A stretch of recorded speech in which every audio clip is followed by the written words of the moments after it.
Hi, everybody. Good evening. So great to have you all here for the Ancient Wine Guys special event. The Ancient Wine Guys present wines of the Panhellenic Games. We're so excited about this event. This is something we've been talking about for, I don't know, 4 or 5 years now, and to finally kind of put it together in an online format.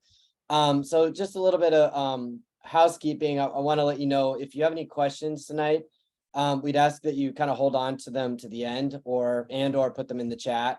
Sometimes we have a little bit more of an open forum, but just because there's kind of moving around in a little bit more of a structured way tonight, we will have time at the end to kind of answer your questions. So before we get started, I just want to introduce my colleagues. That's Dr. Dana DiPietro, Ryan O'Hara, and T No in the screen with the drapes there.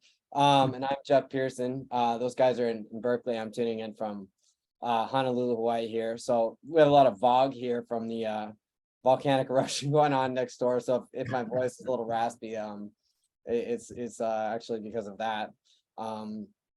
So really excited. I guess we'll just go ahead and get started without further ado. Dana's going to take you through the first of our sites tonight. So I'll turn it over to him. Fantastic, Jeff. All right, well, hey, everybody. As Jeff said, super excited to be jumping into this topic with everybody tonight. We're gonna, we've only got an hour and a half, so we're gonna kind of give you a very broad overview of the Panhellenic festivals. A lot of times, I'm sure a lot of you guys saw this invite. You're like, what the heck is a Panhellenic festival? Like, why are these Ancient Wine Guys throwing these weird terms out at us? And chances are you've already heard of one, right? And you're probably already aware, right? Olympia, the Olympics, the Panhellenic festival there is the most famous. Every 4 years, the origin of our modern Olympic Games. But what you may or may not be familiar with are the other three that kind of made the full set: the Isthmian Games, the Nemean Games, and the Pythian Games. These 4 festivals were really a fantastic time. It was a chance for the entire ancient Greek world to really put things on pause, to come together on an annual basis. There was actually a truce that was called, and there's some debate about this, actually, not real true truces in the sense that wars stopped, but it was essentially an easy way for pilgrims to travel, without harm in between these areas, and for Greeks all over to come together in these sites and actually participate in these pretty amazing events we're going to be talking about tonight. There were 2 major festivals and 2 minor festivals. The Olympics, which we're familiar with, that was that, and along with the Pythian Games, which would take place at Delphi, that Jeff's going to be talking about in a bit. Those festivals would take place every 4 years. So you'd have on a 2-year alternating cycle. And then you had the 2 minor games, the Isthmian Games and the Nemean Games, and they would happen in the same year, but every other 2 years. So this 4-year cycle, which was actually called an Olympiad and was a way that the Greeks really conceptualized time, would happen on a 4-year basis, with the first year being the Olympic festival, then an Isthmian and Pythian festival, then the Isthmian and Nemean festival, then the Pythian festival, and then for the final year, the Isthmian and Nemean Games again. And there's some really interesting stuff, which we're not going to get into. Jeff will talk a little bit about time later on. Generally, the games were reserved only for Greek males. There were some exceptions to this. Definitely a lot of there was a lot of scandal in the ancient world of non-Greeks, Persians even being brought into the games and being passed off as Greeks, and living in a specific city or a specific town. But typically, right, the rules were you had to be male, you had to be Greek. In some cases, women were allowed to participate. We'll get into those, but it was pretty rare. Most of the time, women had their own specific festivals that were citywide. So like in Athens, you had the Brauranea, or at Olympia, the Hereia, which were these festivals just for women to compete in racing events and things like that. But they certainly were at the games, and this was a chance for everyone to come together. And that Olympic spirit, right? That sense of coming together, the peaceful nature of the games, putting things aside, that definitely was part of it. But at the core of these festivals, I think one big takeaway is that these are actually religious events, right? And the idea was that in addition to the athletics, right, you would have musical competitions, art competitions, theatrical competitions. The idea was you're trying to figure out the very best, right? You're identifying the highest pinnacle of whatever art or event, and that person then is essentially devoting that act to the gods. So each Panhellenic festival was dedicated to a specific god. We'll kind of go through them in order. And for that reason, the victors actually didn't really receive, anything akin to a gold medal. You actually received a crown of sacred herbs. And we'll kind of go through those in order too. Each site was different. It was called the Stephanos. So these were also referred to as the Stephanitic Games. And the honor of being able to, stand on high and receive those accolades. And essentially, it was almost a form of divine worship. That's also where this idea of the amateurism of the games comes in. But just like today, right, the Olympics aren't really about amateurs. In the ancient world, it was the same thing. If you won an Olympic festival, if you were the Stephanitic victor and you got home, you received something called obscenia, which was really just essentially you're fed for life. You're taken care of. Everybody's going to buy you a drink at home. So there were definitely financial incentives here as well. And again, yeah, I mean, it was a chance for the merchant classes to come together. It was really tied to the ancient Greek economy. This is a chance, obviously pre-internet, this is a chance for the entire Greek-speaking world to come together. So Herodotus, for example, would stand up and he would recite from his histories. Diogenes the Cynic would show up and give a lecture in front of, 1,000 people and then promptly, poop on the floor right where he's standing. So this was these were the chances really for the Greek-speaking world to come together and share ideas, engage in commerce and worship the gods and have a really, kind of awesome time doing it. So Olympia, let's start with Olympia. The Olympics have a foundation myth, an aetiological myth. Each one of these sites really has its own origin story. In the case of Olympia, it's associated with Heracles, the son of Zeus. And after Heracles finished his 12 labors, legend has it that he ended up going to Olympia and dedicating that area to his father Zeus. And it's Heracles who actually marks out the first Olympic stadium. And we think of stadiums as these big, sort of things. We use the same word today. But a Greek stadium was actually quite a simple thing. It was measured out to about 200 paces long. So Heracles took 200 steps, measured the stadia, which is about 620 feet. And there would be basically a starting line and a finishing line on each side of it, a big rectangular open flat space with hills on either side for spectators to sit.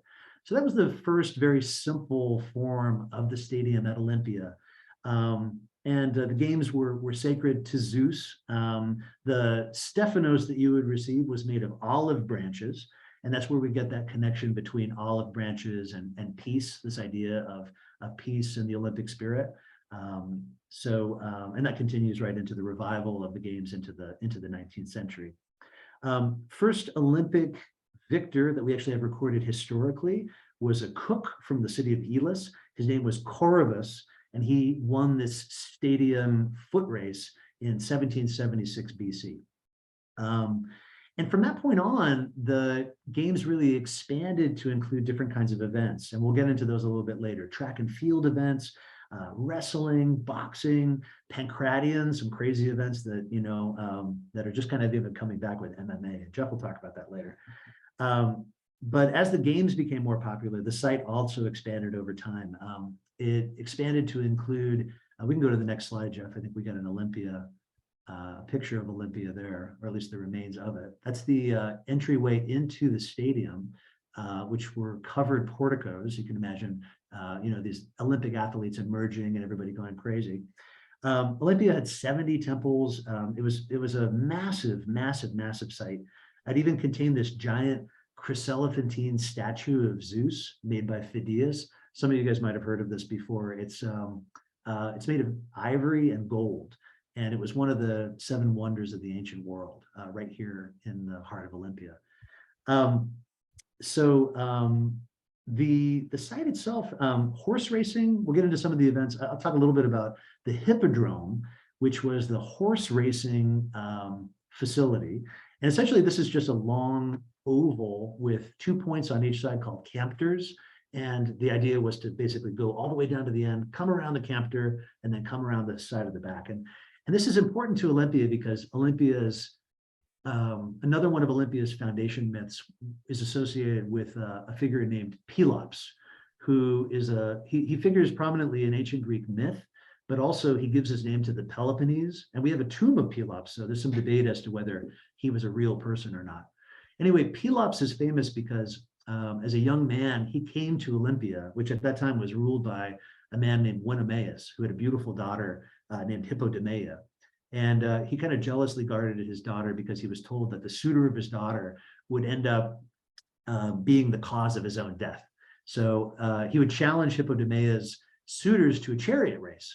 And if you essentially, like, you could take Hippodamia, and if he caught you, he would essentially kill you, cut your head off, and put it on a spike. And he did this to about 60 people before Pelops came along. Pelops ended up tricking Oenomaus by getting his charioteer to replace the wax pegs in Pelops' chariot with, replacing the pegs with wax. So he ends up crashing, dying, and Pelops ends up winning and giving his name essentially to the Peloponnese moving forward.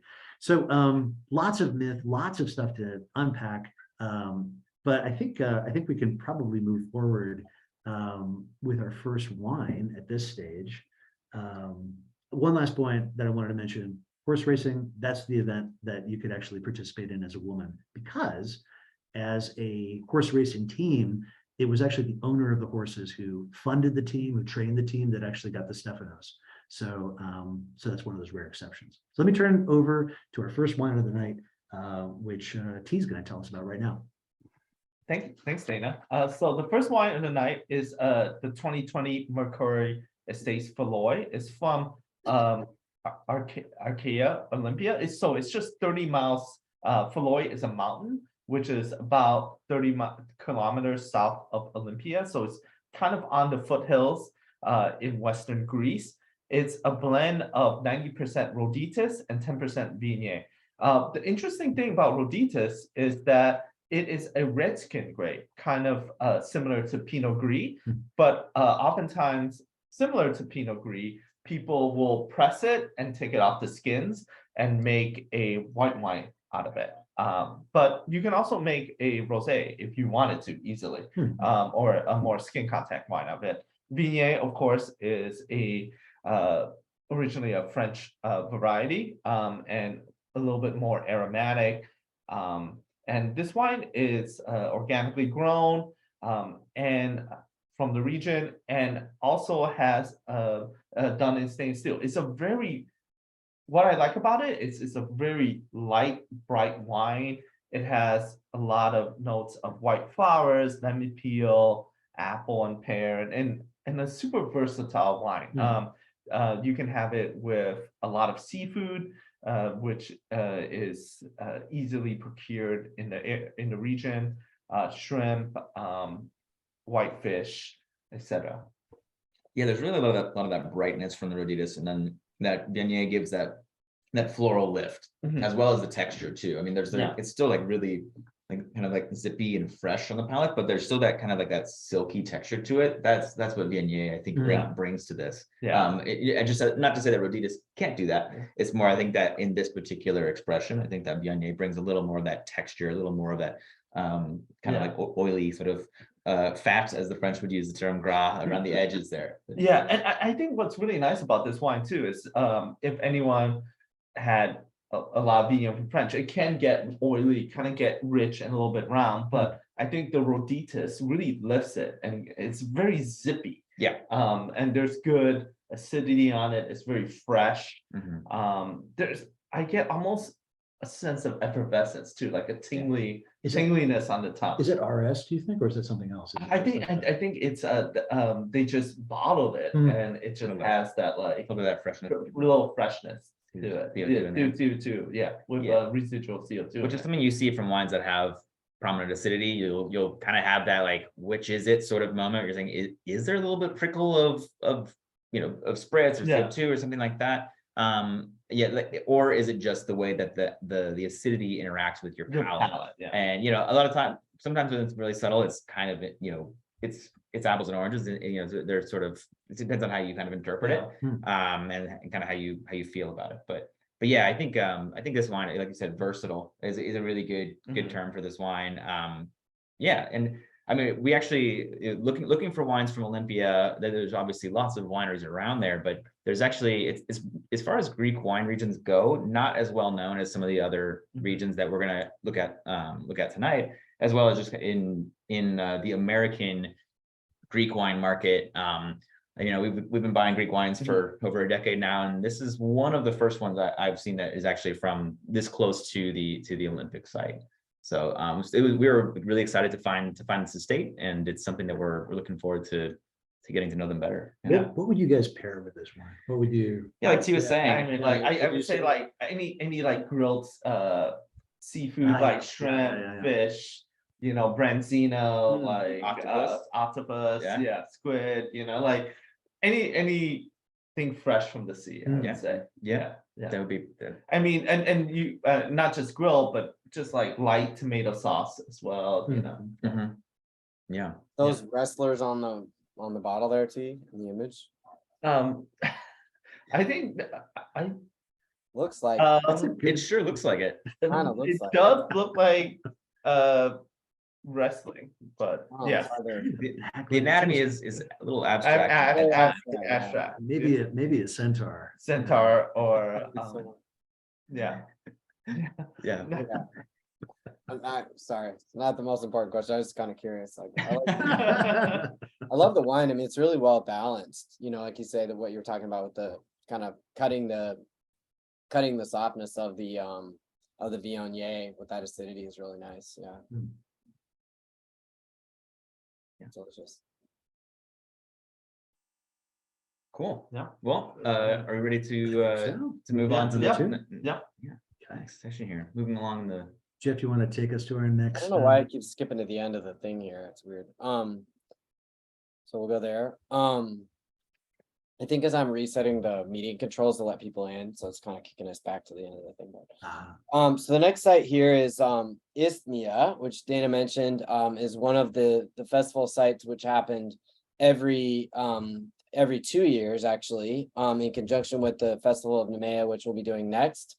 So these were, less important than the Olympic and the Pythian Games, but still highly regarded, highly important festivals. So this, I think Dana mentioned this, but the Olympiad was set up actually in conjunction with, so it was every 4 years, it's set up in conjunction with the longest day of the year. So the first full moon after the longest day of the year was when the kind of marker for each 4-year cycle would take place. And we know that the 4-year cycle actually was in place for telling time in the Greek world between 1216 BCE and 440 CE. So it's an incredible, actually 776 to 440. So it's 1216 years of history, which were marked out by using this dating system. So now we're obviously we're living in the Western world. Kind of think about that. It's the AD system or the CE system is where it 2000 years. So it's a long time. I mean, this is about half as long as we've been using our current way of dating. One thing Dana and I, we had a long chat last night about this Antikythera mechanism, which is one of the most spectacular archaeological finds of all time, found in a shipwreck. And it's just, I mean, this thing it's the kind of the gift that keeps on giving to ancient science. But this mechanism was found on a shipwreck. I think it dates from the 2nd century BCE. But it was on a Roman ship in the region of the island of Antikythera, and it's this. If you don't know what it is, it's an unbelievable thing to just kind of watch some YouTube videos on. But they for a long time, and it was understood that it was an incredibly sophisticated scientific device, but only recently have we been able to kind of figure out just by using different kinds of x-rays and different things what exactly was going on in there. But this is really the first geared machine that we know of from history with these interlocking gears and wheels. So it's basically an ancient, highly sophisticated ancient watch, which could measure all of the different movements of the sun and the moon and the 5 planets that were known at that time, and predict even lunar eclipses and whatnot. But what's really interesting is fairly recently, it was found that the 4 Panhellenic sites are mentioned on there. Yeah. So I just thought, was kind of going down the rabbit hole with this, and I just thought, wow, this is such a cool marriage of these festivals which we know were dedicated to religion, but also have an incredibly important kind of function in ancient science in this way, in dating. So this is kind of cool idea of these festivals connecting religion, science, and time in that way. So anyway, I mean, we could do a whole event on the Antikythera mechanism, which maybe we should do a club on that. But that's just something to kind of stew on a little bit. So as you can see, I'll kind of turn to the event itself here and let somebody else into the event here. Sorry, I'm kind of controlling this as I do this as well. So we have the isthmia here, as you can see, is actually, as it sounds, an isthmus, the Isthmus of Corinth, which connects the Peloponnese, and which Dana was talking about where that name comes from, and then the rest of Greece there. It's an important crossroads, obviously, all traffic coming to and from Athens, which was the most important city in the ancient classical Greek world, to the Peloponnese, unless it was happening by ship, would have crossed through the Isthmus of Corinth there. So it's a kind of meeting place slash crossroads. So the first, I'll change to the slide here. So the first Isthmian games we know happened in 582 BCE, and they were held in honor of the god Poseidon. So he's the god to which these games were dedicated. And if you know anything about Poseidon, you'll know he's the god of the sea, but also of horses. So he kind of combines land and sea functions. So the mythological origins of these games, they're traced alternately back to either Sisyphus, whom you'll know from his punishment in the underworld to roll a rock perpetually up a hill and have it come back down, have to do it again. He was a king of Corinth, or to Theseus, who was king of Athens, which is close by. So as the story goes, either way, Melicertes, who was a son of the Boeotian king Athamas, and Ino, who was a daughter of King Cadmus of Thebes. Ino's actually the daughter of Semele, and Semele, you may know, is the mother of Dionysus. So if you're following the story so far, the Ino had brought up the infant Dionysus after he was born, kind of out of the knowledge of Hera, and Hera, as she always did, became very jealous. So she drove Athamas crazy, and he was chasing Ino and the son Melicertes, and they eventually, running away from him, they eventually jumped into the sea. And so later on, they were, as they did that, the body was found later on, but they were kind of apotheosized, if that's the word, turned into kind of deities, essentially. So Melicertes became Palaemon, and then the mother became Leucathia. So these two became kind of essentially minor sea deities. But anyway, Palaemon's body was brought to the Isthmus of Corinth, and it was buried there, and a temple was set up. And in the temple, you had Palaemon worshipped, and also Poseidon, who became the kind of figurehead of the Isthmian games. And there was also a statue of Leucothea there. So that and Sisyphus is the one who brought them there. So and it's actually there's a source we're going to be mentioning a lot tonight is Pausanias. So if you may have heard of him or not, but he's a 2nd century CE kind of travel writer, essentially geographer, topographer, travel writer, who just goes all over the ancient world and in his period, and describes all of the ancient monuments which are still around, and kind of ties all the myths to them and everything else. So it's an unbelievable text just to read if you're interested in ancient Greek myth, but also ancient Greek geography and topography and everything like that. So we'll be referring to him quite a bit, but he's the kind of source for these, the main source for these stories here. So anyway, what happens is that Theseus kind of gets rolled in here as the kind of person who takes what it seems like originally was a shrine to Palæmon and makes it into a full-on event dedicated to Poseidon. So that's kind of the connection there. So this is a festival that's open to all Greeks, but it was particularly important for Athenians. And that's the Theseus connection there. And they would, as Dana mentioned, sometimes these victors would come home to their home polis and get additional honors besides the wreaths that each festival gave. In the case of Athens, they would give 100 drachmae to any victor who came from Athens and then won at the Isthmian Games. They also, Theseus, we're told, also arranged for front row seats for the Athenians. So it was like, if you got to go there, you could get really good seating to watch the games there. So the prize here is kind of funny. So it was the olive, right, Dana, for Olympia. Here it was actually it was celery, dried celery. They made the wreaths out of for the victors here. Later under the Roman period, Romans made some changes to all of these games when they took over Greece. But it was changed to a pine wreath in Roman times. Dana and I were discussing this last night.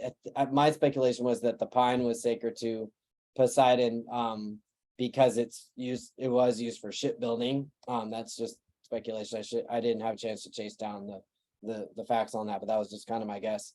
But in any case, just to pivot to the Romans for a second, so they had been allowed to participate in these games, the Isthmian Games, from 228 BCE. So that's about 500 years after the Olympic Games were founded, and about 300 years after these games were founded. But there were a site of a particularly important event in Roman history / Greek history in 196 BCE.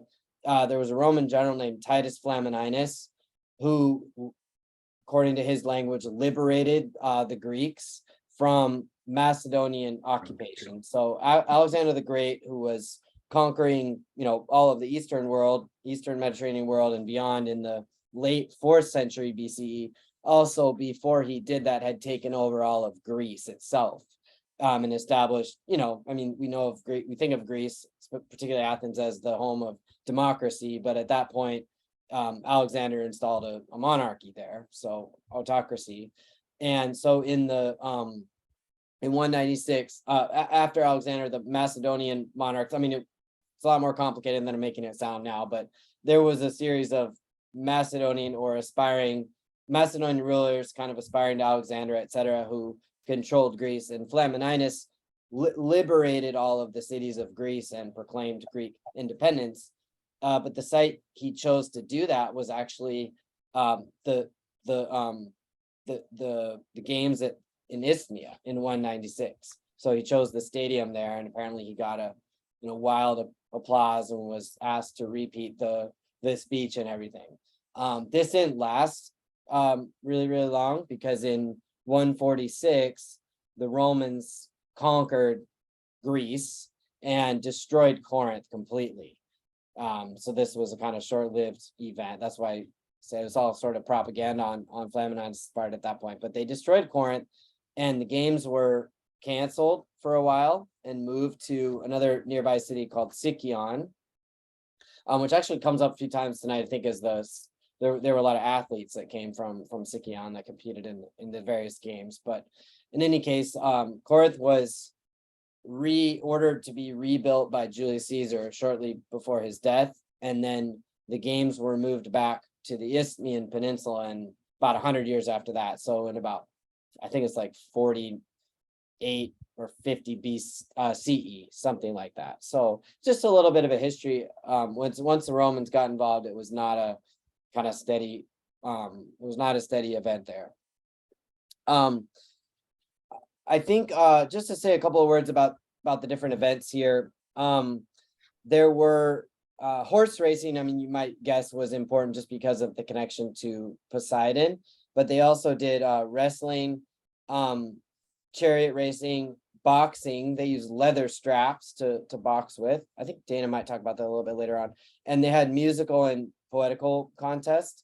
One event though was really interesting is called Pancration, which Dana mentioned, which is basically a no holds barred kind of mixed martial arts with zero rules other than you couldn't bite or gouge somebody's eyes out.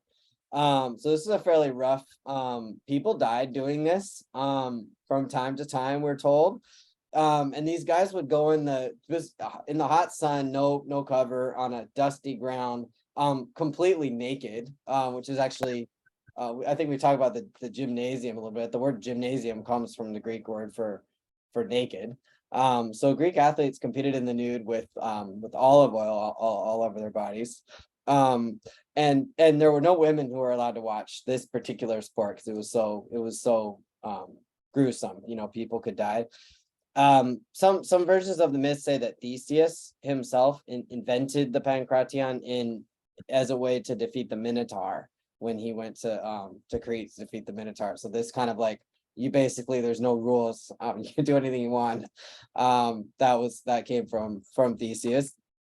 It's kind of funny, there's a bunch of different, we were kind of talking about these different guys. There's a guy named Sostratos from Sicyon actually, whose nickname was Fingertips, because when he would get in the arena with somebody, his first move was to break all their fingers. So that was kind of these guys would get various nicknames for their. Pretty sure he was from Sicily, actually. Oh, really? Not from Sicyon? Oh, Sicily. Yeah. Are you joking? I hope you're joking. I'm joking. Oh, yeah, that's a joke. Thought maybe I don't. So it's kind of funny. And then they also had, boxing was pretty brutal as well. And there was a guy, we were talking about this guy, Melancomus, of Caria, and he would famously never actually land a punch or take a punch. He just danced around and he would block, but he was in such incredible shape that he would just wear his opponents out until they collapsed, and he won matches that way. And then one final guy that I wanted to mention is a guy named Cleomarchus of Thebes, who won the wrestling, the boxing, and the Pancration, all at the same Isthmian Games. And these achievements were called takedown or downing events. So basically, kind of how you think about it, you're just trying to pin somebody or knock them out. And this was an achievement that was something that was achieved by only one other athlete that Dana's going to talk about a little bit more later on, a guy named Theogenes of Thasos.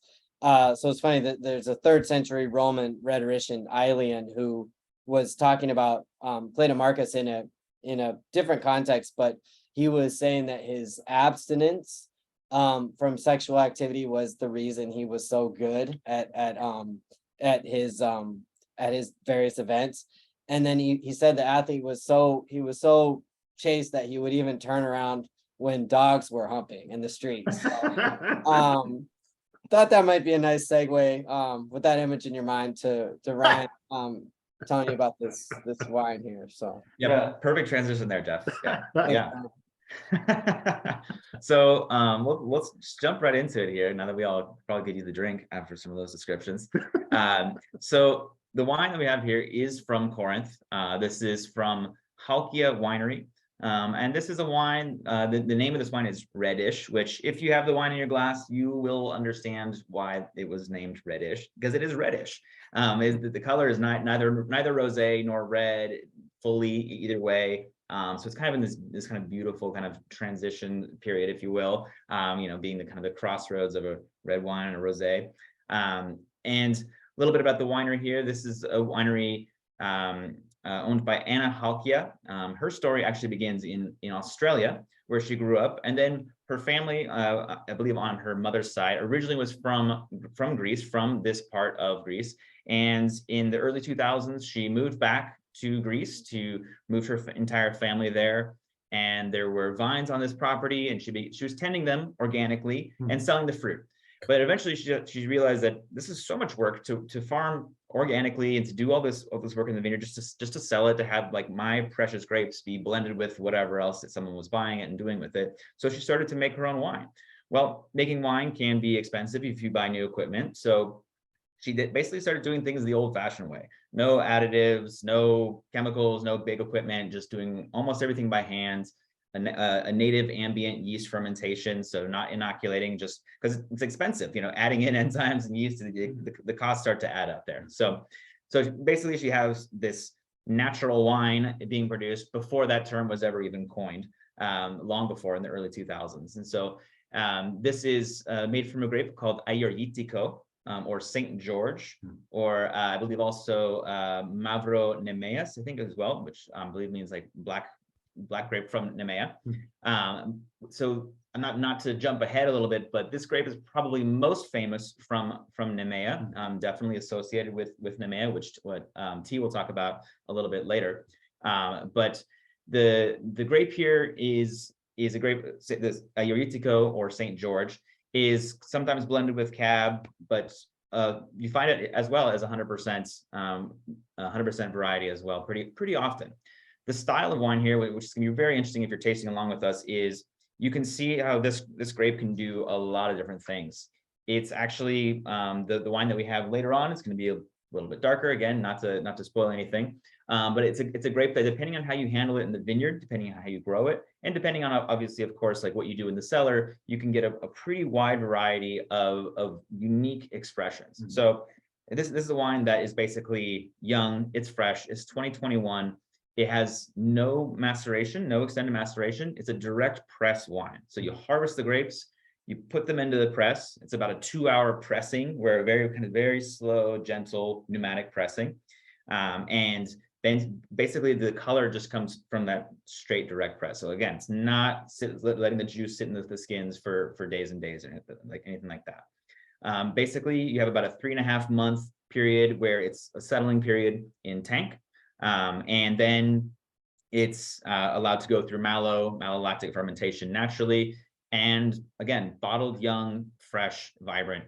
And for me, what I really loved about this wine, like, again, it's something that has a lot of like pretty and beautiful kind of like floral tones to it. I get a lot of these like roses and a lot of kind of just like, yeah, these kind of rosy geranium sort of elements to it as well. Hibiscus, yeah, absolutely.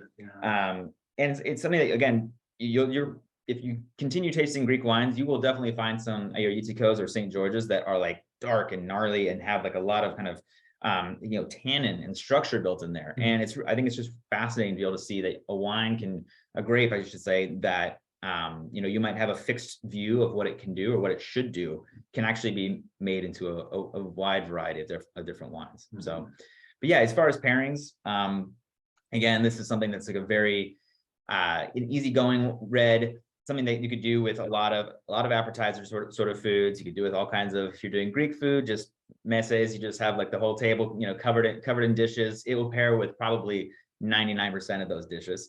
And it's something that is an ultimate like picnic wine. It's something that's really great, for the warmer months, but for a cooler month like this, like here in December, going into January, February, you kind of think about it as just like, it's something that I might reach for over, say, a beer or something like that, because there is kind of a refreshing quality to it, but it has a little bit more bass tones on it. And it's just something that I think is like a really, again, speaking about versatility in wine, it's not something you definitely need to have food with, but its youth kind of helps it stand on its own a little bit. Yeah. And, I think this is what's great about this wine. It's like, it represents, for those of us who are been to our bi-monthly wine club, it's neither red or rosé. It's kind of in the middle. We actually chilled this down a little bit to serve it, just because we think it tastes a little bit better, slightly chilled. Because it's a natural wine, when we opened it, it needed a little bit of air. Yeah. And I think it's tasting really great now, actually. Barnyardy stuff blew off. Yeah. Blew off. With a And little bit of time. yeah, right? so if you Don't be afraid of that. by the way. if you need to serve this, I would say like let it have a little bit of air. Yeah. And chill down, let it have a little bit of air. Yeah. I mean, you can even put it in a decanter as well. It's a great, really versatile wine. I think this is a great charcuterie wine with Absolutely. with brie, with white cheeses. Yeah, there's enough etc. acidity where something that has a little bit of fat to it, again, Yeah. charcuterie, meats, Mortadella, Halloumi. yeah, I was Yeah, going to yeah, say yeah, blew the words out of my mouth. Yeah. Something like that has a little bit of grease to cut through. This is great for that, but it's pretty effortless, elegant. I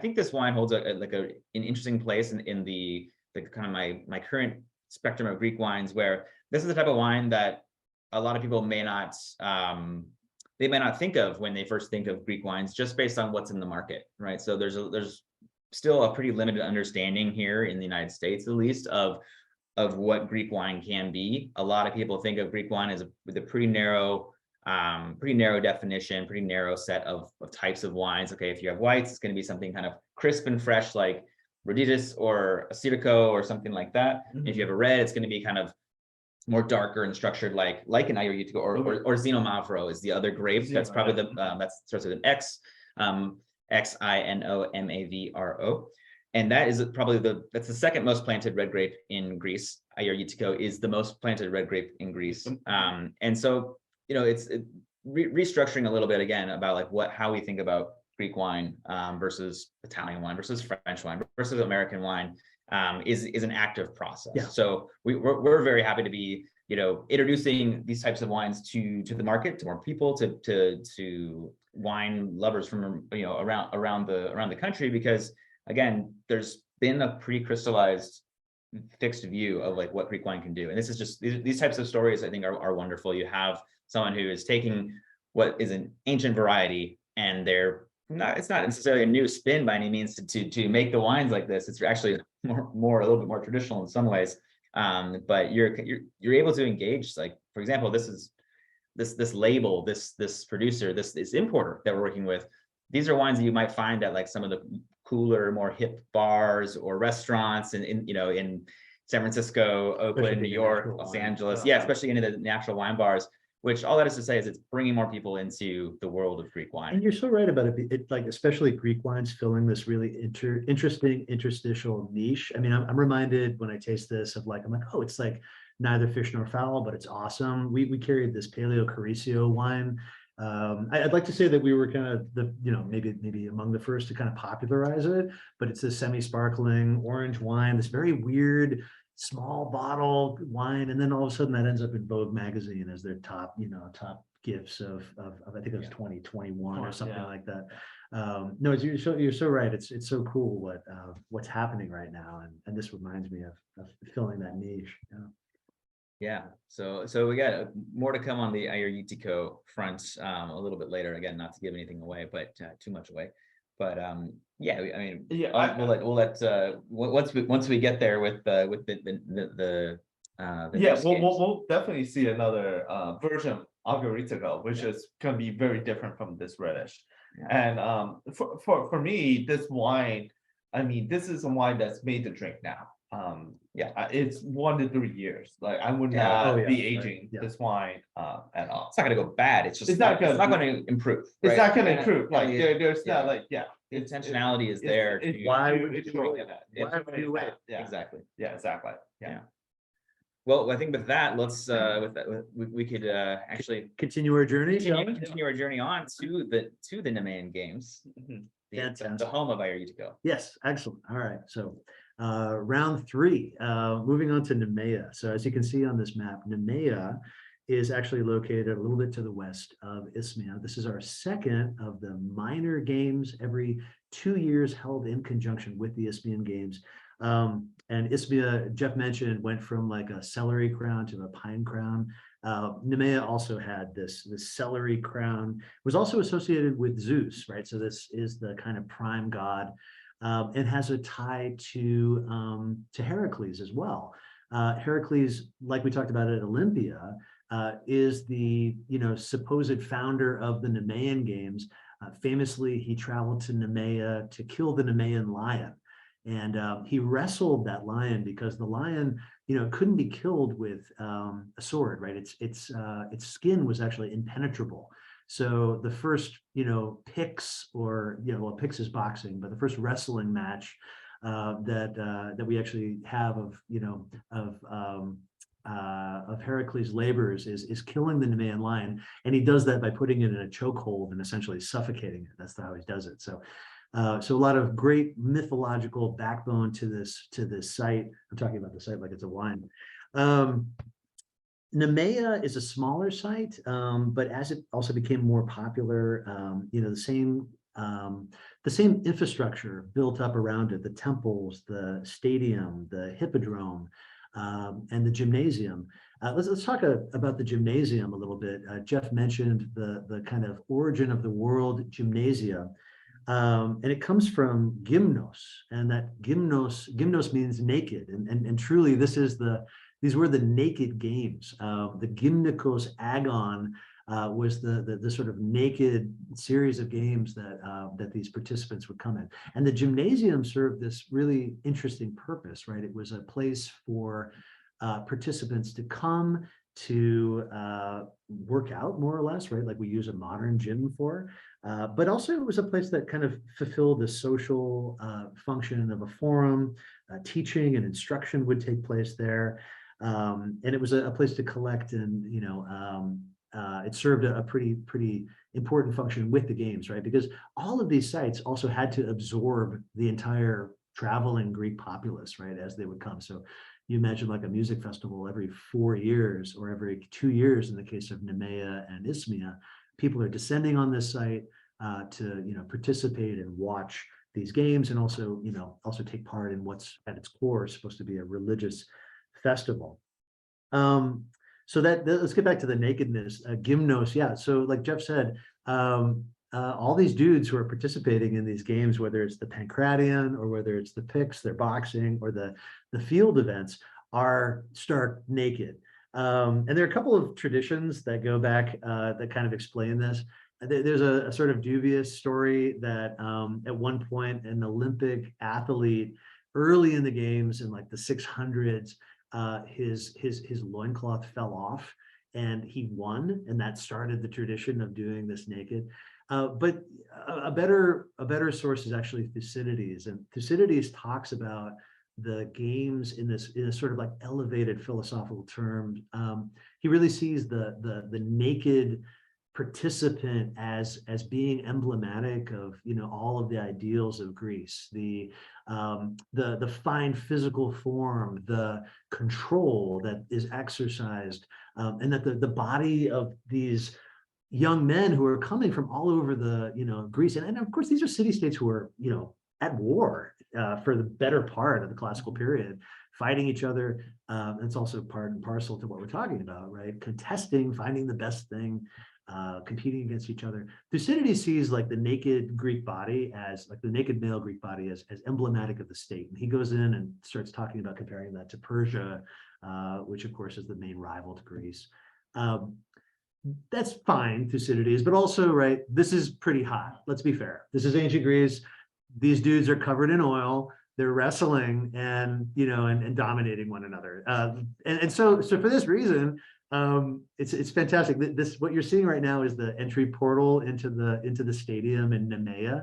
This was excavated by Stephen Miller, a UC Berkeley professor that Jeff and I actually used to teach with before he retired. And Miller actually excavated this entryway to the point of like this being kind of a hot erotic thing. This entryway is filled with graffito from fans. And so all these fanboys would come in here and they would actually graffito. And so there are things like Cleomenes Kalos, like, Cleomenes is hot, basically. He's beautiful. And it's really amazing to see that kind of side of the games, right? So there's this kind of eroticism, and we know the Euronymous, the beloved and the loved, the nature of Greek society, right? Which absolutely condone and encourage these relationships, which is a good thing. So the sort of way that this would happen, right? Athletes would take a small vessel called an arebolos that was filled with olive oil. They would douse themselves in it. They'd compete in their games. They would go to the gymnasium, and at the end of whatever they did, the sand, the blood, the sweat, the oil, all that gunk, they'd actually go in and then scrape it off with a thing called the slengis, which we actually have archaeologically. and they would collect it into a small vessel. The stuff, right? This sort of like distilled Olympic spirit, if you will. It's called gloyos. And in the case of an Olympic victor, this stuff could be collected and sold for quite a bit of money. It was used for apotropaic magic. It was used in medicinal recipes, that kind of stuff too. It's like Elvis sweat, right? If you think about like that kind of idea. But it's a pretty fascinating topic. Interestingly, we see a lot, and we didn't put a lot of slides into this presentation, but you're probably familiar with a lot of the events that we're talking about tonight. We'll get into a couple of more of them shortly. But Greek vase painting, right? A lot of our information comes from Pausanias, from people who were at the games, but also we can see from Panhellenic vases and Greek vases, all of these athletic events. And of course, all these dudes are naked. A funny aside, Jeff was talking about the Roman appreciation of the games and kind of usurpation of the games. Romans loved the games. They loved everything Greek. They stole the gods. They did the whole 9 yards. One funny thing about them, fairly conservative, they didn't like the fact that naked men were depicted on these vases, but they still collected them.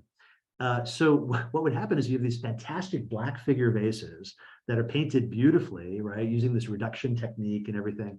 And then somebody goes in and paints white underwear on every single one of the runners in the event. These are called perizomata. It's this, sort of, they're basically like dumbing down or censoring, censoring these things for the Roman market. So anytime you go into a museum and you see this, and it's pretty obvious because sometimes these guys, their junk is hanging out on the side of the thing. It's done really roughly.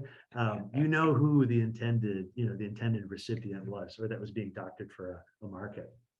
Anyway, moving along. Let's talk a little bit about the events. Jeff talked about the pankration, wrestling, field events. So you actually have the stadion, which we talked about, that running for about 620 feet. There was the dialos, which was twice that length, the hippios, 4 times that length, the dolikos, which was maybe as far as like 20 stadia long. You actually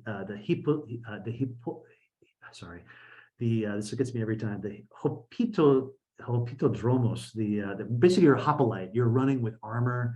And famously the pentathlon. So, we have pentathlon events today in the Olympics, running, wrestling, javelin, discus, and long jump running.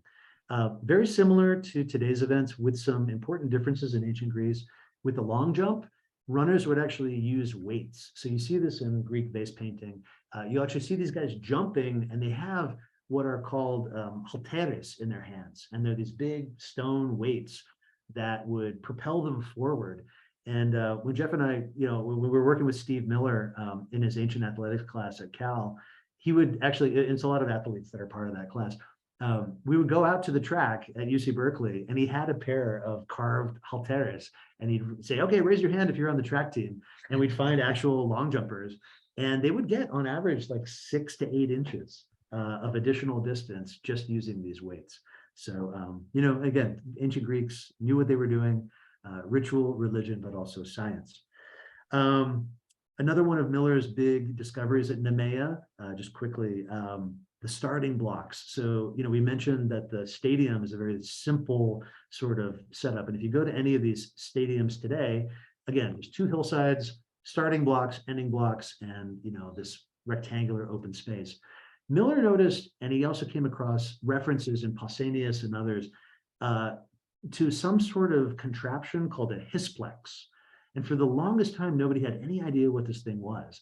And they would talk about the Hellenodikes, the referees. Anytime you see a Greek vase painting and there's a guy carrying a stick, these were the referees who would come around and beat the living hell out of you if you cheated, right? And you tried to go over the starting blocks. And apparently cheating was a big deal. So this hisplex system was supposed to somehow, start at the beginning of the games, and people didn't know, is this a ritual? What is it? Miller finally made the connection looking at the archaeological evidence, and he came across a fragmentary inscription at Nemea when he was doing the excavations in the 70s. And he was able to look at this list of items that had been requested to fix the hisplex. And he compared those things, and they were the same things that you would use in a catapult. And he's like, what the hell is a catapult doing on a stadium, on a stadium floor? And he basically put it together. The ancient Greeks used a very complicated mechanical system called the hisplex. It was a series of rods with a rope connected across it. And the Hellenodices could trigger this thing, and the whole thing would go wham and hit the ground, and that would start the race. And so it was a starting gate mechanism, more or less, that was used at Nemea and then introduced later at, I think it was introduced at Olympia first and then at Nemea and these other sites. So fascinating stuff, really, really cool. I'm going to end on another Nemean victor, because there's so many of these amazing stories of these victors that come down to us through Pausanias and other sources. And Jeff introduced him a little bit. This is Theogenes of Thassos, who was a victor in both running events, also the picks, the boxing, and the pancration. He actually had 1,300 victories over the course of his 22-year career, and one at Nemea, one at Isthmia, he won at Delphi, he won at Olympia, he won at all of them, which gave him the title of Peronodikes, right? Like somebody who had collected all 4 of the Stephanidic crowns, which is amazing when you think about it. He also had this sort of mythological background, like, people said when he was 9 years old, he went to the Forum and saw a giant statue that he liked, and he picked it up and carried it home. And he was historically actually became a famous statesman back in his hometown of Thassos after his career. The story goes on to tell, Pausanias tells us that he actually had a bunch of, as a statesman, rivals and people that couldn't compete with him in life. So after he died, they erected a statue in his memory. And so the story goes that one of his rivals would go every night and beat the statue with a stick to, sort of get his in on Theogenes. And then the statue ended up moving and falling on him. So it killed him. Pausanias tells us that, the people of Thassos put the statue on trial, and that it didn't really have very much to say for itself. So it was found guilty, and it was exiled and thrown into the sea. But shortly thereafter, a plague descended upon the city, and they went to the Delphic oracle to find out what needed to be done. And the Delphic oracle, the Pythian oracle, the priestess there said, recall all of your exiles, bring everyone back from exile. So they said, okay, well, we'll do that. We got a list. Everybody came back, plague wasn't lifted. They go back a second time, they say, hey, Pythian priestess, we did what you said, but the plague hasn't lifted. And sure enough, she says, but you've forgotten Theogenes of Thassos. So they had to go find the statue, dredge it out of the sea, bring it back. And sure enough, right, the plague lifts. This is Greek myth / history / everything. But it's a great story because, a lot of these individuals, they ended up having hero cults after this. Jeff mentioned or Jeff's going to talk about some of these others later on. But really fascinating stuff, and just shows how similar, but also how different, these games were from our modern sense. So let's go on to the next wine. And I think it's tea is going to take us. Yeah. So what's really interesting is we have another Agoritico. It is the same grape from the Halika reddish that we had, and this one is a more traditional Agoritico. It's it's from 2017, so it has a little bit age on it. It's from Nemea, and it's aged in French oak for 12 months. So a little bit more of a modern style, a little bit more of a dark fruit. I get like a more Cabernet style. Agorito actually is, as of 2015, is the most widely planted red grape in Greece, ahead of Xenomavro. It's people plant it because it has high yields, but it ripens a little bit later. So with it can basically have a darker, fuller body quality to it. And actually, this is how most Agoritico are made, in sort of a darker, richer style, planted organically. As Dana mentioned earlier, Agoritico is often called the blood of Heracles, or because it is supposedly after Heracles subdued the Nemean lion as one of his 12 labors. This is the wine that he drank, and it is associated with the Nemean games. And actually, Heracles, he, according to legend, because the Nemean lion's hide was impenetrable to both daggers and arrows, Heracles had to wrestle it, as Dana mentioned. And then Heracles asked how he could get the hide. And Hera told him that if he took a tooth from the lion, he could cut the hide. And according to legend, he carried the hide around him as armor because it was impenetrable to daggers and yeah. Totally. So yeah. Well, as far as the wine, like how would you describe, like what's some of your tasting notes? I get a lot of dark plum and cassis, and it's a richer wine. And it to me, what's so interesting about this wine is compared to the Helica, it's the color is totally different. And and it's aged in oak. The Helica is aged Just in tank, Yeah. and I think this is made to have with more richer food, like darker, like whereas the Helica, I would say is for cheese, lighter, like charcuterie, like lighter fare. This is like something you want to have with dark, like stews, etc. Yeah. There's with lion, I think, too, but you probably can't. if you can get it, Yeah. I've checked at the butcher, it's hard to find.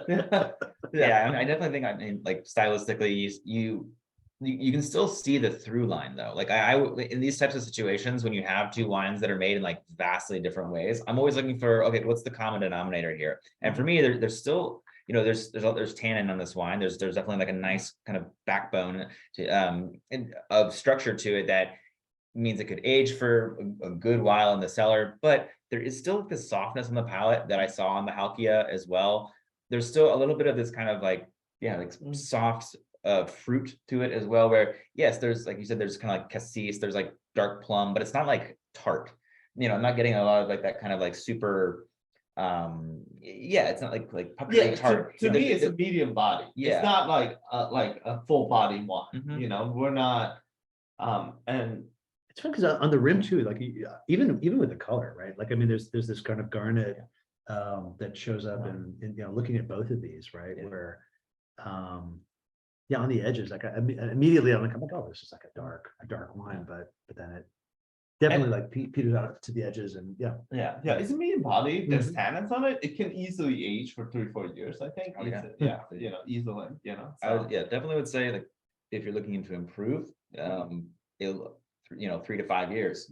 Drinkable. I don't know, 5 to 10 years plus more. I mean, it depends on how you like to drink your wines. We've talked about this before, but it's I think it's tasting really nicely right now. I think that extra age, being in 2017, you do get, again, the softness kind of comes out a little bit, and young Ayurvedico can be quite tannic, can be very kind of grippy and a bit aggressive sometimes. But this is, I think, drinking really beautifully. It has like a very easy drinking, which I kind of don't like that term, because I feel like that can make a wine seem simple. This is not for me. This is something that I think has a lot of complexity. It has a lot of character to it, and texture. I think the texture is really nice. And I mean, this is a wine that I would say you can pop the cork, and it's going to evolve if over the next day or two. Right. Absolutely. Yeah. As far as grapes that are important for red grapes, Greece is obviously a country that has hundreds of if not thousands of native varieties, and that we're kind of just starting to sort of to tap into. So it's really kind of it's great to be able to just again, to see something that's well known, but see it done in a variety of ways. Kind of this experimentation is still going on. Though again, like T mentioned, this is a relatively, maybe a more classic expression as we might have seen in the last maybe 10, 15, 20 years, something like that. Yeah. I mean, and I think this is what is really exciting about Greek wine right now, because you can have the Palika and then this, and it's the same grape and it's made in different styles and from different regions, and it's just really exciting. Yeah, absolutely. Well, with that, I think we should maybe jump to the next game site. Last but not least.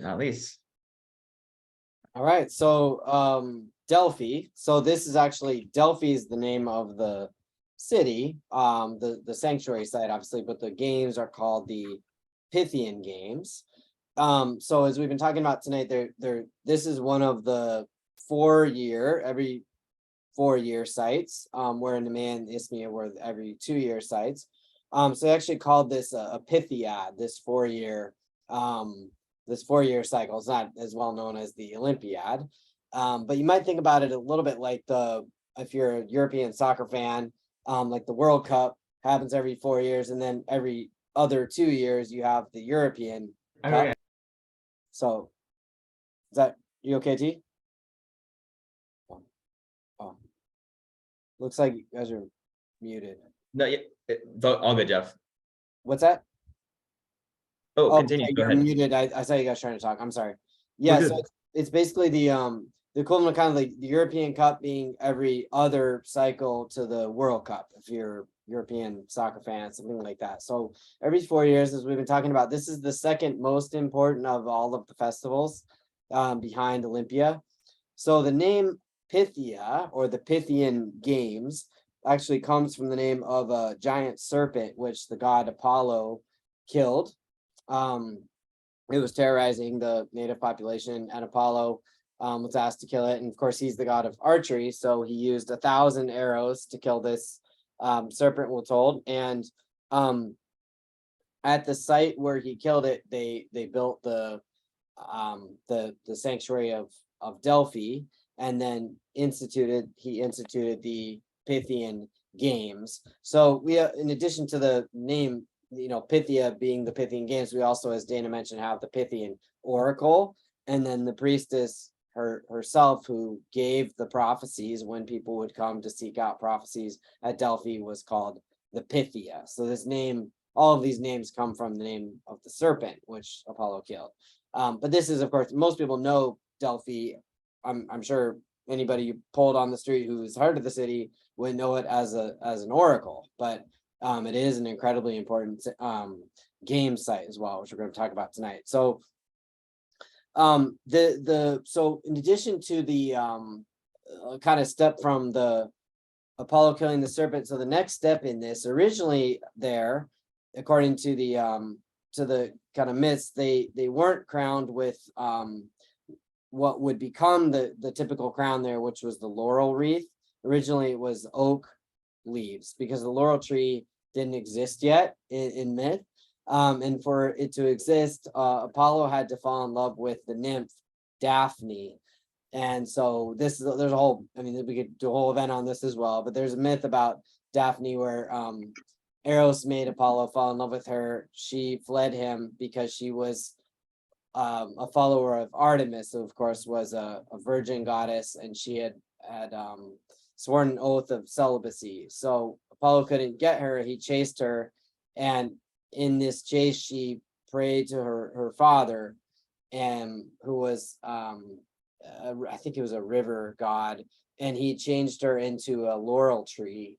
And Paul was still in love with her, so he took the branches from the laurel tree and made a crown that he would wear. So in all the iconography, of course, of Apollo, you see him wearing a laurel wreath. That's how you know if you're looking at a pot or a statue or anything, you're looking at a version of Apollo. Really good looking shaved guy with a laurel wreath. It's almost certainly Apollo. And so he made that crown. Actually, it became a kind of symbol of royalty as well, but also it was awarded to the victors at the Pythian Games. And it's kind of interesting if you hear the name Laurel, you'll realize that's the same word we have in poet laureate or baccalaureate or Nobel laureate. Those terms all come from this idea that you're crowned with some sort of poetic achievement, because of course Paul is the god of poetry and music and the arts. And so that actually is a good segue into the kinds of games that they had there, because originally the Delphic or the Pythian games were artistic contests. So the very first, we're told the very first contest there was actually a singing of the hymn, the Homeric hymn to Apollo. So you would get up there and you would sing this hymn, and whoever did the best job won the contest. And they added different events, musical events. So they had a kithara or a lyre contest, one just kind of solo, and eventually they added one where they would have accompaniment to it, singing accompaniment. And then they had one actually that it's funny, the aulos, which again from myth, there's a story. The aulos is a weird instrument, had different versions of it, but it was essentially a reeded instrument that came, I think, originally, like in the very earliest incarnation from a bone, human tibia, and you would blow through it and get a sound. But it seems like it probably sounded something like the bagpipes, which, if you can imagine like singing accompaniment to the bagpipes, this story will make a little bit more sense. But originally the aulos was just a solo thing, and then they tried to add a vocal accompaniment to it, and they ditched it after one Pythian games. Like, it was so bad that it didn't work. I don't know, I was trying to think about it. I didn't have time to kind of research. I was trying to think of like there's an equivalent, something like that in the modern Olympic Games, where they like added one event and it was just so bad that Jeff, sorry, I don't mean to interject, but we did have the vuvuzela at the World Cup. that's something like that. That might It was be the vuvuzela. yeah. Yeah. But it was like an event that they got rid of after. It was literally in the first one, they got rid of it in the second one. It was so bad. But they did keep the solo aulos going. But the story with Athena was that Athena had tried to play this instrument, and it made her cheeks puff out, like you would see an oboe player perhaps, or maybe Dizzy Gillespie, something like that. But her cheeks puffed out, and she was so vain that she threw the instrument away. And then the guy Marsyas picked it up and challenged Apollo to a contest, which is never a good idea, to challenge a god to any kind of contest. But then he won the contest, and then the punishment for Marsyas was he got hung from a tree and flayed alive. So this is a really common image on Greek pottery, actually, this particular event. But that kind of connection between the aulos and Apollo and the Pythian games is all kind of weaves its way through these different stories. So we're told actually that in, I think it's various dates around the beginning part of the 6th century BCE, the control of the games was actually passed to a council called the Amphictyonic Council, which was a consortium of 12 Greek city-states. So it was kind of administered in common, I think, just based on Delphi's role as a kind of a neutral site with its very, very important oracle. And so after these original singing and poetic events, they added other things. They had competitions for tragic acting. So there's actually a really cool theater there in Delphi, which you can see if you go there. They added tragic acting, both solo and kind of on the production side, prose and poetry writing competitions, and even painting competitions they had there at Delphi. So all of these artistic things. And then on the sports side, Dan has mentioned many of these events already, and I talked a little bit about them too. The Stad, the Dialos, the Dolikos, the Hoplito, I can't say it either, Dana. The Hoplitodromos. Yeah, I mean, which is the running of the hoplite with hoplite armor on it, essentially. And then they also had wrestling, boxing, pancration, and pentathlon. So it's pretty diverse set of events. We're told that actually women, at least in the Roman period, were able to compete in some of these events. And there's an inscription, I think it's from 40 CE, which attests to a trio of sisters who competed there in some of these events. actually competed, not just sponsored chariots. But the most famous athlete of all to compete at Delphi at the Pythian Games, and in fact in all of the Panhellenic Games overall, was a guy named Milo of Croton. He's the most celebrated ancient athlete that we know about. He won. He's a wrestler, and so he won at let's see the number here. I got him written down. He won in at the Pythian Games 7 times, 10 times at the Isthmian Games, 9 times at the Nemean Games, and 6 times at the Olympic Games, which is pretty incredible. So Milo is known, actually, you may have, if you've heard his name, it may have been because of his death. He tried to, he was so strong, he tried to split a tree in half, got a hand caught in there, and the tree closed in on him, and then a pack of wolves attacked him and tore him apart. So that's kind of a famous anecdote from ancient Greek mythology. But on the athletic side, he was from the city of Croton, which is in Calabria in southern Italy, which was famous for producing a lot of Olympic athletes, a lot of Panhellenic athletes in general. Just kind of one of those cities like you hear about, you know, that seems to churn out athletes. Interesting, like Pythagoras, the philosopher, actually had settled there as well in the 6th century, the city of Croton. And so he the way that he trained has kind of been, I mean, whether the model came from him or you look back to him and think, well, that's cool that he came up with the model of kind of starting small and then building up, you know, with weights, etc. So the story with Milo is that he took an ox from birth, like right after he was born, and put it on his shoulders, and he ran with this thing all day, every single day. And so as the ox grew larger, became heavier, he still, you know, he became stronger and stronger as he was carrying this ox around. So eventually it turned out that he ran into one of the Olympic Games with the ox, like a full grown ox, which I actually don't know how much one weighs, but presumably like 700 pounds or something like that. I mean, a lot of weight. And he ran into the Olympic Games with that. And then he supposedly also carried his own bronze statue to Olympia as well. So as Dana mentioned, they would set up these statues of these, you know, very, very successful athletes at, you know, kind of like the Rocky statue, I guess. I mean, he's fictional, but those sorts of things where you put up a statue of somebody outside your stadium to celebrate them. So to keep up with all of this activity, Milo had we're told, a daily dietary regimen of 20 pounds of meat, 20 pounds of bread, and 10 liters of wine. So if you're doing the math in your head, I think that works out to about 4 full ancient wines clubs every day. So you might want to up you're You get the aspiring to member Milo, discount. you might want to Yeah, you get the discount. up your subscription a little bit. Yeah. So speaking of wine, I think that's a good transition to our last wine here, which actually comes.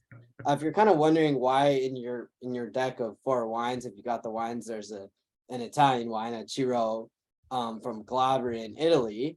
So there is a connection with Milo, which Ryan's going to talk about. But there's also a little bit more of a connection there even than that. So thought it was a kind of a cool wine to finish up with. So I didn't I don't know what keeps happening here. So that's the slide from Delphi there, which is the stadium actually, which is the best preserved, I believe the best preserved Greek stadium that we have from this period, from the Gothic period there. And then we've got the somehow it's defaulting there, but there's the wine there. Great, thanks, Jeff. Yeah. So as Jeff mentioned, you know, this Milo of Croton from Croton, I guess also Crotone, I think is the modern Italy, but this is a wine from Calabria, so kind of the toe or the instep, if you will, of the boot of Italy, and this is a wine made from a grape, 100% Galliopo is the pronunciation there. 2017 Fattoria San Francesco, and Ciro is the name of the appellation. So Ciro is the region, or is a sub-region. Calabria is kind of the greater region, and then from Italy, obviously. So as Jeff mentioned, this was a wine that they would give to victors, to Olympic victors. actually a tradition that they continued, or I should say restarted I believe the first time they did it in the Modern Olympics was in 1968 for the Mexico City Olympics. And then they did it again in 2004, giving Olympic victors, gold medalists, bottles of churro wine. I don't believe this is the producer that they gave, unfortunately, but we'll have to see if we can track down which ones they actually did. This wine is made by Fattoria San Francesco. This is actually a property that was in production as far back as the late 1500s, so late 16th century there, when it was a monastery. Was kind of the original the original setting there. In the 1700s, I believe it was sent over to basically the state took control, if you will, or the local state. And it was repurchased actually in the 2000s as a standalone winery again by the Uzzolini family, where today they primarily produce this Chirro Rosso Classico, which is Galliopo base, as well as one of the most famous white grapes of the region, which is aptly named Greco Bianco, white Greek. So this is a region that has long been written about for its connection to Greece. Pretty much all of southern Italy was kind of referred to as Enotria by a lot of ancient Greek writers, but Calabria specifically, this Chirro region, was kind of one of the most referenced. If you can kind of start to like geolocate, like draw a circle that gets a little bit more and more narrow, a lot of the connections kind of end up landing in this area. So lots of connections here to Greece. The Galliopo grape itself is due to DNA testing, we're actually able to know that it is a relative of Sangiovese. But I believe it's a cross of Sangiovese and another grape that they're not entirely sure what that is yet. But the grape is one of those native varieties that that there's kind of, again, some debate about whether that actually originally came from Greece or if it was actually a native Italian variety. There's ongoing research about exactly like how far back you can really trace where that came from. Stylistically, this wine is a pretty classic example of a Chirro or Galliopo. Definitely a little bit more on the old world style of winemaking here. You have a little more of the earth, a little more kind of like a little more rustic elements to it. You get these kind of like dusty, peppery fruits. That's very much textbook Galliopo. This is also a region of Italy that's not quite as developed as, say, let's say Tuscany or Piemonte or something like that. So you have a lot of wineries that are still producing wines the way they've been doing it for hundreds of years, et cetera, et cetera. So stylistically, when I'm smelling this wine, I get some of that kind of like earthiness. I get a little of that kind of like mushroomy, sort of like forest floor. That is part of the wine there. This wine is 2017 as well as the Sommelier, the last Ayuritico. But it definitely showing some age, showing a little bit more of that kind of more kind of like nutty, earthy character, exactly kind of secondary and tertiary characteristics starting to develop. This is the one that does 12 months in French barrique. So again, a little bit more. That's a more of a modern winemaking, if you will. Anytime you use French barriques, but 8 to 12 days maceration for this wine typically, and the soils here are a combination of volcanic soils. So you get these kind of higher acidity soils, and then you have also a lot of like limestone, calcareous clays as well. So you have this kind of interesting combination, interplay of like higher acid and a little bit like lower acid soils in the area. Tufo is the name of the local soils. You see Greco di Tufo for the white wines. You see that very often. That's kind of one of the more famous appellations, if you will. But yeah, so you get this kind of there's a minerality, which is kind of like a fraught word, if you will, but there is definitely this kind of sort of like mineral volcanic character to these wines very often.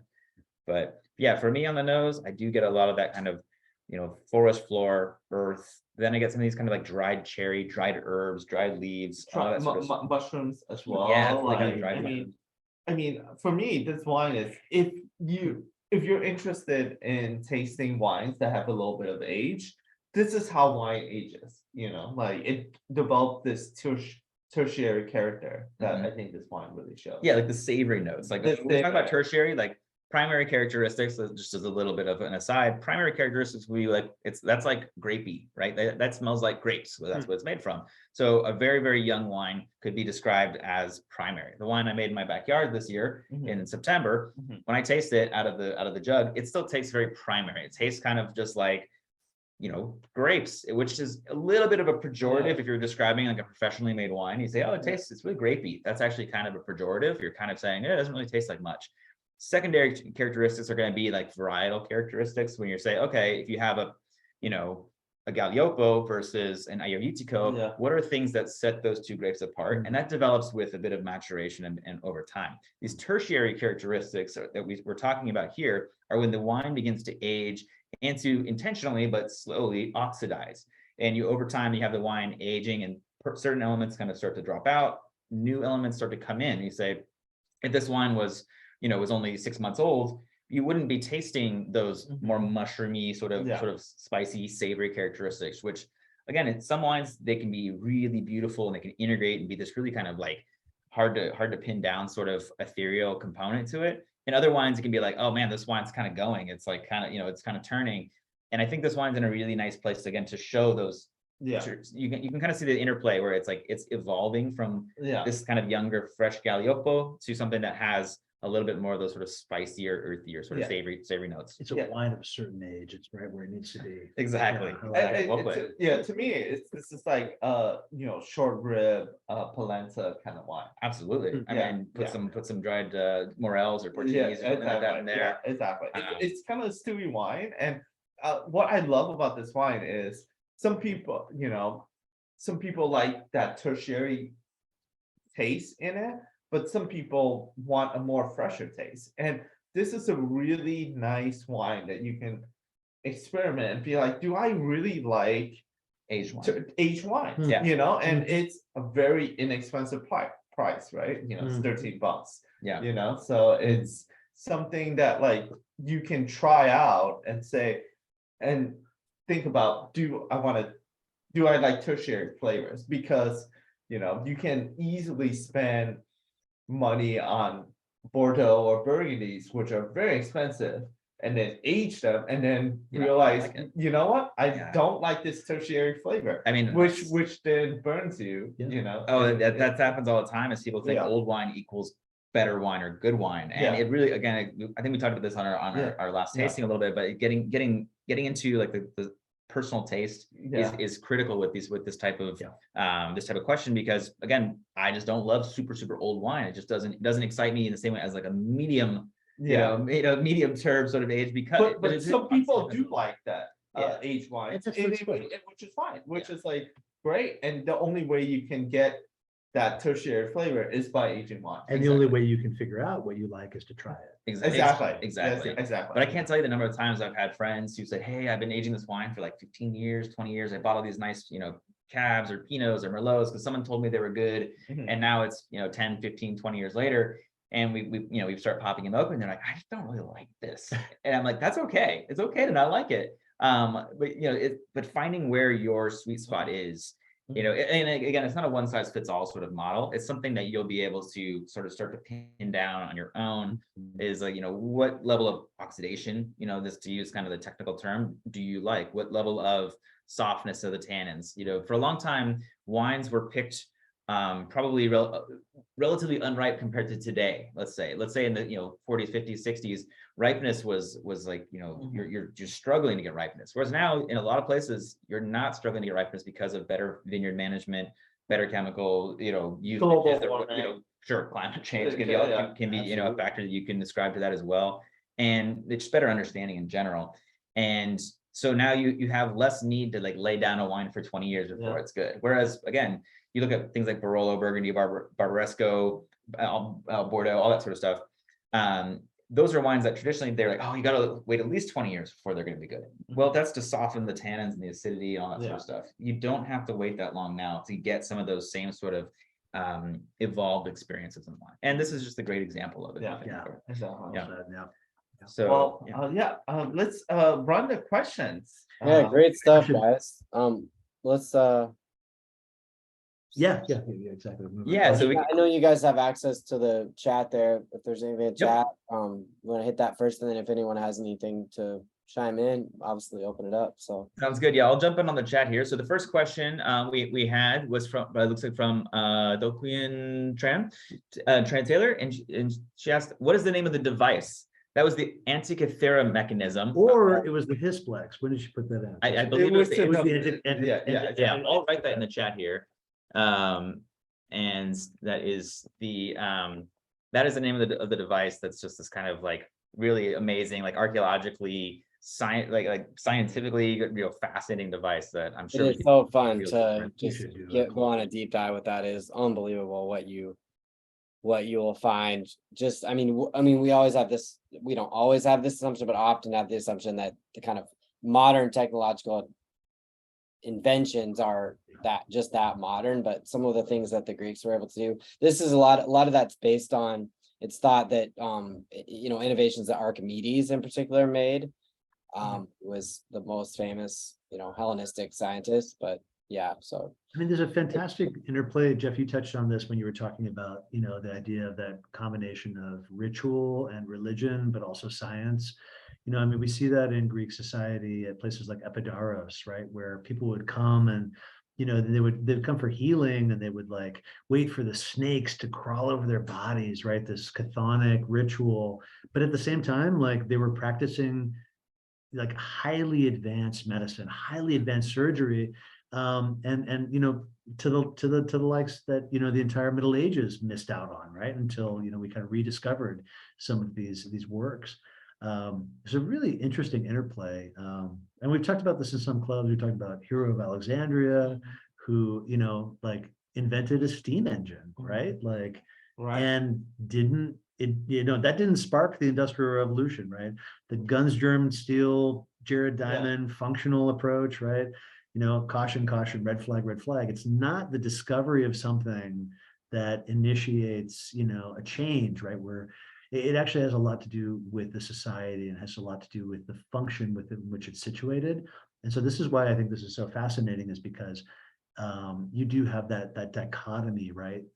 These things exist within a religious structure and a social structure that's very balanced and also very different than what we think today. yeah. And on the Greek, I mean, just on the Greek kind of science and knowledge front, I mean, we talked about this in our Wines of Dante and Dante's Inferno event, but it really, I mean, the Renaissance was not sparked by rediscovery of Roman Latin texts. It was sparked by the discovery, the ability to reread ancient Greek was what created the Renaissance. It wasn't, And it wasn't Arabic. Latin, it was Greek. And Arabic, sorry. And that was Greek knowledge that had been preserved by the Arabs, though. Yeah, you're exactly. You're right. So Exactly. it was going by way of Arabic into ancient Greek to rediscover how to learn how to read ancient Greek, and then transmitting that back. I mean, it's this incredibly intricate process, but yeah, it intimately involved the Arabs. But it was the Greek science, the Greek knowledge of dissection and medicine, all these things you're talking about, Dana, that really sparked the Renaissance. So I think it's kind of interesting. I mean, they were always speaking Latin in the West. So I don't know. I think that kind of gets lost a little bit. So yeah, spot on. yeah, Jeff. they didn't have the Antikythera mechanism, but they had a lot of other cool stuff. So yeah, other questions people have? Speaking of cool stuff, yeah, Mike Wendy asked, when was the canal dug? Which I believe was in reference to the Isthmian Games portion, if I remember correctly. In antiquity, it was dug. Amazing canal. Yeah, the canal was dug narrow out and in super deep. antiquity, right, Dana? I don't know exactly, but they had the ability to go through there, I think, in antiquity. Is that right? Well, they would go, so for Isthmia, what they would do is they do portage, and like ships would actually be deconstructed and carried over the isthmus to the other side. I think the canal itself is modern canal is modern, but I thought they had, was it always just portage there? Yeah, it was pretty much like, because the technology, it's a fairly broad. It's locked now, right? It's very long. Very long. Yeah, I think it was locked up and down. The 50s or the 60s, but good question. Yeah. Oh, there we go. Arania says in the 1890s. 1890s. Thank you, Arania. That's very helpful. Okay. Great. Eloise asked, how long will this wine keep? The Halkia reddish. Yeah, So, I think we talked about yeah, that. mention Yeah, a I little mean, bit. like this wine is meant to drink now. 3 to 5 like, years. Like 1 to 3 years. Oh, no, 3 to 5 years. Okay. I mean, I would say like 1 year, like this wine is absolutely fine in 1 year. It could sit in someone's fridge for a year, no problem at all. I mean, I would say like, and also again, this goes back to keep. Does keep mean until it's undrinkable, or does keep mean until it's turned to something that you might not like? Like No. it'll definitely keep at its current state for for a year. for sure. Of course. Absolutely. But I think the wine is meant to drink. a It's little meant to bit drink younger. Yeah, younger. I mean, if they're not asking you to Yeah, age but this it. wine would be Yeah. this wine would be fine to if you forgot to drink it, which I don't know how you could, but if you forgot to drink it, for I'll come over to your house and for a drink it. couple years, Yeah, no, it's good. It still tastes good. It would totally taste good. Yeah. And actually, you wouldn't need to decant it because it's a little bit it needs a little bit air when opening. Yeah. So within 3 years, it'll be good. Great.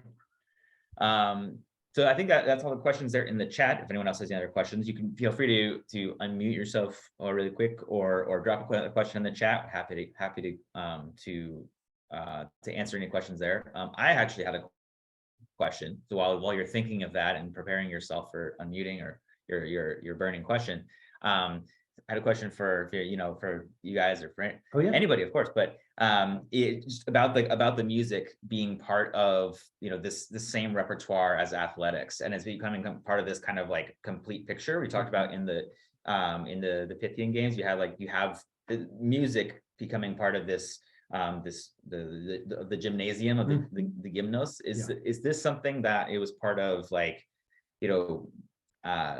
was this seen as more of like, oh, if you're an athlete, you're also involved in the arts, or was it seen as separate? Like someone who's an athlete is going to be like a musician. Is that part of like a higher level of esteem? Is that something that people with what some of these victors, like, was there any reference to them also being, if Milo Croton won the Pythian games, and I imagine he would have to have been like also a pretty badass on the lyre, right?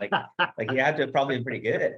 And so I'm gonna answer that with a myth that I think draws a certain distinction between the two, and that actually is Heracles, right? So Heracles is known for certain characteristics, and Heracles, as we saw, founded 2 of these games. I don't think that this is something that, like, I think that, and it depends on kind of the era. It depends on the polis, the city state that you're talking about, because there were certainly ideas of what it meant to be a well-rounded person, right? And you would have in the gymnasium athletic, prowess, but also tempered with, politics, tempered with philosophy, tempered with rhetoric, right? And you needed to do all of these things. And certainly I think music and the technical aspects of that came into place.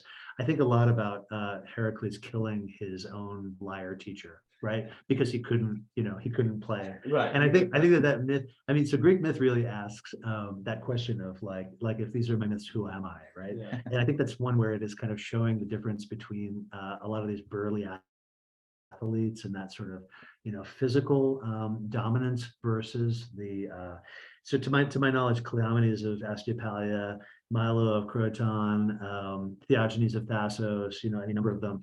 I didn't see any victories for the arts, but Jeff, I'll turn it over to you if you've got any contra examples. Yeah, I don't have a contra example. I think it is kind of just these different, we kind of think of it later on in the Renaissance, right? You have this idea of the Renaissance man or woman, but I think that kind of idea of education where you have these different fields where you excel in a particular field. I think it is, we saw this just we had 2 athletes out of all these games over, I can't remember the number of years I gave it, but over 1,200 years, where we only had 2 athletes that ever won in these particular, this particular trio of events. I think there was enough talent there where, just like today, it would be pretty hard to cross across these different lines of like being good at music and being good at pankration. probably also there's what is, getting your head smashed in these different ways might have inhibited your ability to Having like your finger do well in broken? the intellectual Your ears games. I mean, no, all joking aside, but I mean, it's sort of the, kind of things like where it's just, these events are pretty violent, some of them, the kinds of Yeah. events that we were talking about. So, I don't know. I actually don't have an example off the top of my head, but It's a really good question though. Yeah. Yeah, it's a seeing really that good question. Well, unless there's any other questions that someone wants to chime in with, thanks very much to everybody for joining us. We're very excited, obviously, about this Oh, topic. hey, And can I interject super quick? you can, Dana. And that's just to say, and you might have been just about to say this, and I apologize if I interrupted That's you. okay. We are actually going to be going to Greece. We're actually, was that where you were going to go? Go ahead. Okay, I'm sorry, I didn't. Why don't you tell them what we're about to embark on? This feels like an infomercial now. Like, well, why don't you tell? No, so we are planning a trip to Greece. We us Ancient Wine guys, we're going to be there in March, laying the groundwork for a future Ancient Wine Club member trip. So definitely follow along with us. We will be planning along for that trip, and that's going to be again kind of like laying the groundwork, figuring out how our tours might look, how some of these content plus wine and all this wonderful history and mythology that we can kind of weave all that together for a in-person narrative. So all that is to say is is watch this space. Definitely keep in touch. It's to stay connected, because we want to share all of this in person eventually. So there will And if you be, wanna I don't want to put- spoil anything, but there will be a live stream of Ryan and T doing the Pancration in Delta. So, yeah, we haven't decided yet whether it's gonna be That comes naked at a or premium, clothed, though. but yes, it's a special event. Ancient Wine Club's members only. Yeah.